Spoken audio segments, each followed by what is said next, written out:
Hello? Okay, great. Hi.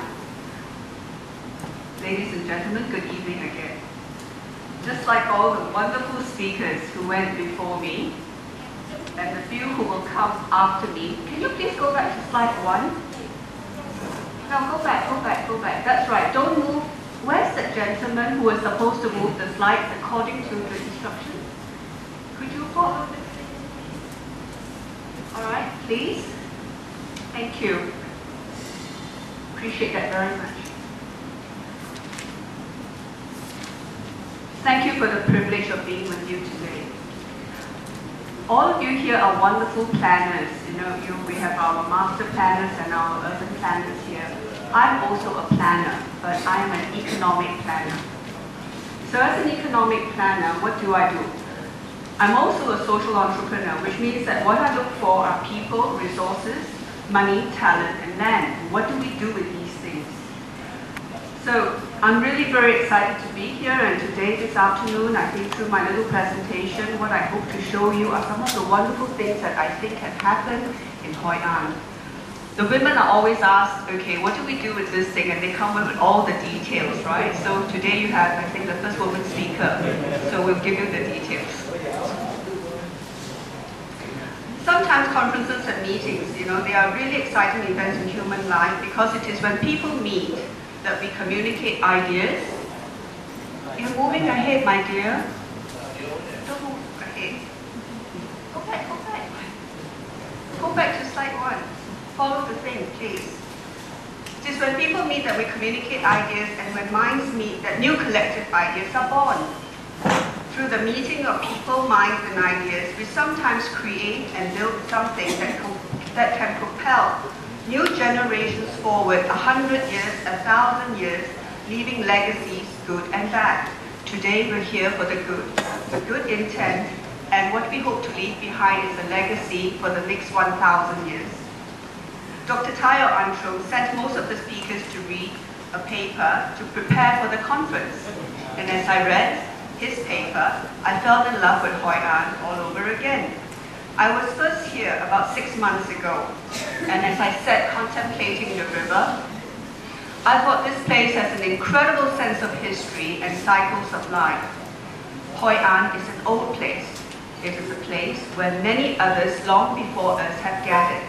They have found love and life, have raised families, and have prospered and created wealth for themselves and for others. It is a meeting place of peoples, cultures, and journeys.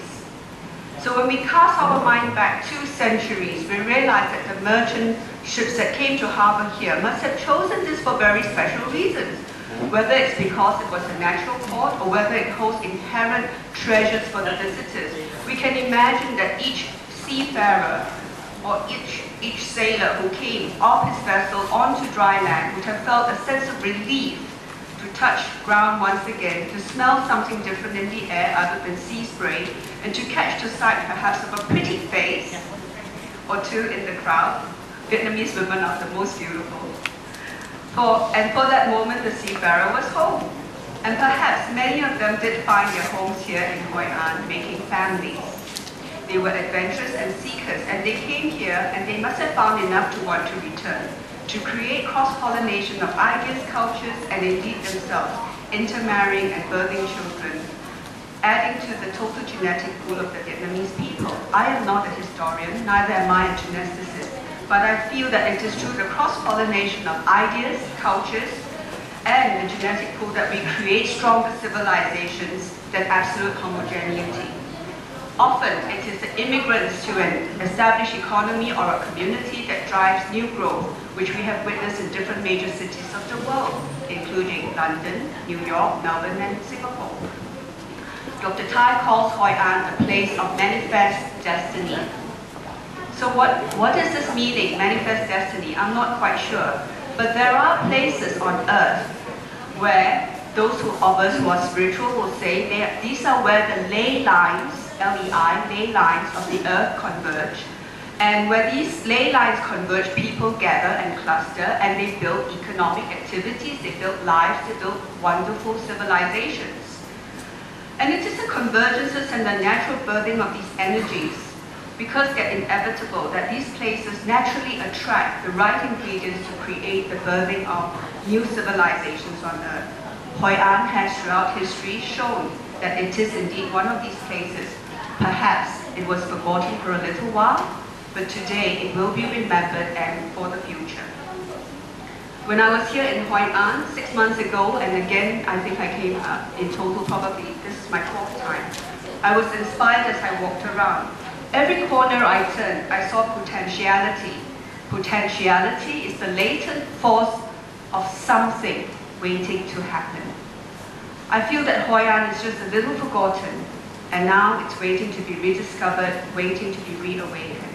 It is a sense of the place, like a sense when you walk into a house and you know instantly you fell in love with that house and you must buy it, or you must go live in it. Indeed, it is the entire atmosphere of Hoi An that holds so many things that can be done, and we're just waiting for something to capitalize it. The thing to do is to apply the right catalyst, and the transformation will happen naturally and with the least effort.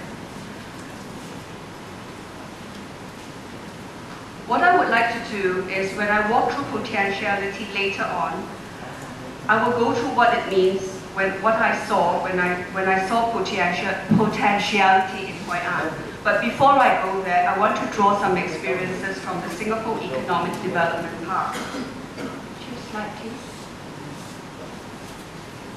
I was with the Singapore Economic Development Board for a total of 4 years, and I continued to work with the previous chairman of the board long after, and continue to have very good friendships with these people. In the Singapore Economic Development Park, Singapore went through mass industrialization in the 60s, as you can see from up there on the slide. We needed to provide jobs to thousands of people. To do this, Singapore sent out a group of people to bring in foreign investors. I used to work for one of these people, Mr. Chan, who was the former chairman. Mr. Chan was said to be able to sell ice to the Eskimos. And he was indeed able to bring multinationals from thousands of miles away to Singapore, to a swamp wasteland called Jurong, to invest in factories that created employment for Singapore. And that was a wasteland. You do not have a wasteland, you have heritage and history and culture. So in the 90s, Singapore in the 90s, when that was done, having done the mass manufacturing and the mass industrialization, we then went through a process where we had to leverage IT and automated processes just so that we can continue to add value to the economy. And then later on in the 90s as well, we then began to apply IT, and we created what today we would like to think of as an intelligent island.